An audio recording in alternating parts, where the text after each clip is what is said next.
Gini Nkari maupun Malaysia mengintimidasi. Sebagai negara bekas tanah jajahan di masa lalu, Asia Tenggara memang menyisakan banyak masalah, terutama persoalan perbatasan. Indonesia sendiri tidak jarang berkonflik soal batas-batas wilayah dengan negara lain. Contohnya saat Indonesia bertarung klaim soal Laut Cina Selatan melawan Cina. Nah, tentu saja apa yang dialami Indonesia ini juga dialami oleh negara Asia Tenggara lainnya. Salah satu yang paling parah adalah Malaysia, yang memang jadi langganan berkonflik dengan negara lainnya. Mulai persoalan perbatasan di darat, di laut, dan bahkan juga persoalan budaya. Pertama, mari kita mulai dengan membahas persoalan Malaysia dengan Brunei. Siapa sangka, meski keduanya terpaut budaya Melayu yang sangat kental, Malaysia dan Brunei malah punya masalah berkepanjangan, persoalan perbatasan darat dan juga laut. Untuk permasalahan di batas darat, datang dari wilayah bernama Limbang. Dulunya wilayah ini dikendalikan oleh Kerajaan Sarawak yang didirikan oleh James Brooke pada tahun 1983, yang merupakan seorang saudagar dari Inggris. Pada awalnya, wilayah yang dikenal dengan nama Kerajaan Sarawak ini adalah milik pemerintah Brunei. Makanya terus diklaim meski telah masuk sebagai teritori Malaysia. Nah, tentu saja Malaysia tidak terima. Kemudian mereka memperbaharui peta Malaysia di tahun 1979 dengan memperjelas keberadaan Limbang di peta baru. Komunikasi alat di kedua kubu pun terus berlangsung hingga tahun 2009, di mana Exchange of Letters ditandatangani oleh Sultan Hasan Bolkiah dan Perdana Menteri Abdullah Hamid Badawi. Dalam surat tersebut, Limbang dijelaskan sebagai wilayah sah dari Malaysia. Nah, untuk wilayah laut sendiri, Brunei dan Malaysia bertarung persoalan Laut Cina Selatan. Bisa dilihat, kotak warna hijau ini adalah milik Brunei dan sepanjang garis kuning ini adalah milik Malaysia. Keduanya memang saling tumpang tindih, namun kekuasaan Brunei lebih kuat sebab diakui secara internasional sejak tahun 1958. Namun sayang, di tahun 1979, Malaysia mengklaim wilayah tersebut. Hal ini awalnya direspon santai oleh Brunei, namun berubah menjadi tegas pada tahun 2003 saat kapal Malaysia mulai menambang minyak. Makanya, Brunei tidak segan-segan mengirimkan kapal perang mereka untuk mengusir kapal-kapal Malaysia hingga sekarang.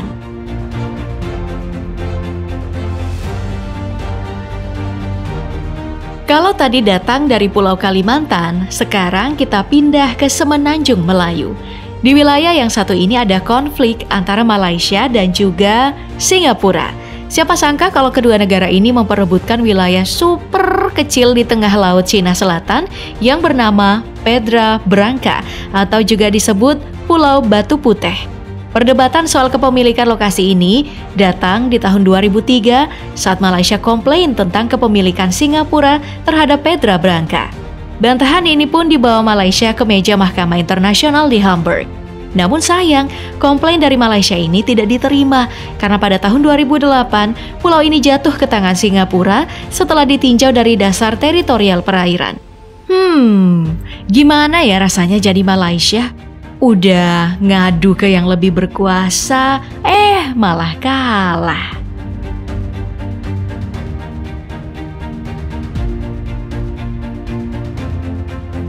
Negara lain yang juga bersengketa dengan Malaysia adalah Thailand. Kedua negara ini juga dihubungkan lewat Semenanjung Melayu.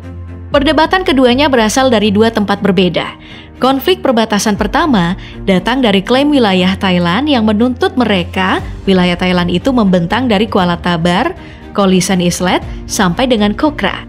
Klaim dari Thailand ini didasari oleh perjanjian Anglo-Siamese yang muncul di tahun 1909. Nah, bagi Malaysia, klaim ini tuh jelas gak benar karena menurut negeri jiran, wilayah Kolisin Islet ini tidak masuk ke Thailand kalau dilihat berdasarkan batas terluar pantai.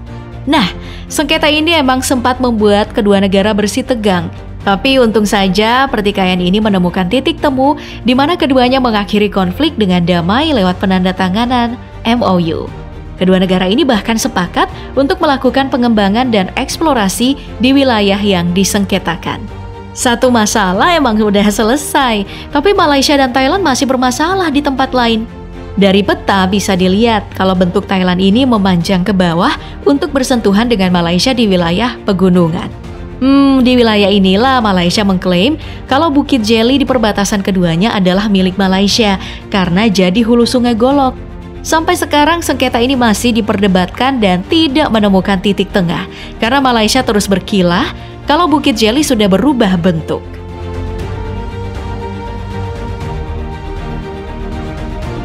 Dari Thailand, mari kita pindah ke Filipina. Siapa sangka meski Kuala Lumpur sangat jauh letaknya dari Filipina, tapi Malaysia ternyata punya sengketa loh dengan negara yang punya julukan lumbung padi Asia Tenggara tersebut. Konflik ini datang dari pulau kecil bernama Spratly Island. Meski kecil, pulau ini tidak cuma disengketakan oleh Malaysia dan juga Filipina, tapi juga Brunei serta Taiwan. Bagi Malaysia dan Filipina, keduanya punya status sah atas pulau tersebut. Filipina punya klaim dengan melihat dasar-dasar geografis yang mereka miliki, sedangkan Malaysia punya klaim berdasarkan hukum internasional yang telah disepakati, yaitu United Nations Convention on the Law of the Sea 200 Nautical Mile. Sampai sekarang konflik antar dua negara ini masih berlanjut dan terus menghasilkan klaim terbaru.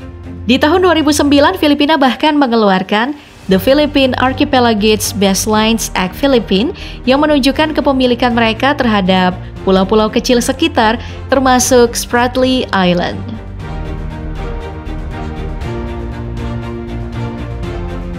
Nah, membahas seteru Malaysia dengan negara lain, tentu saja kita tidak bisa melupakan Indonesia.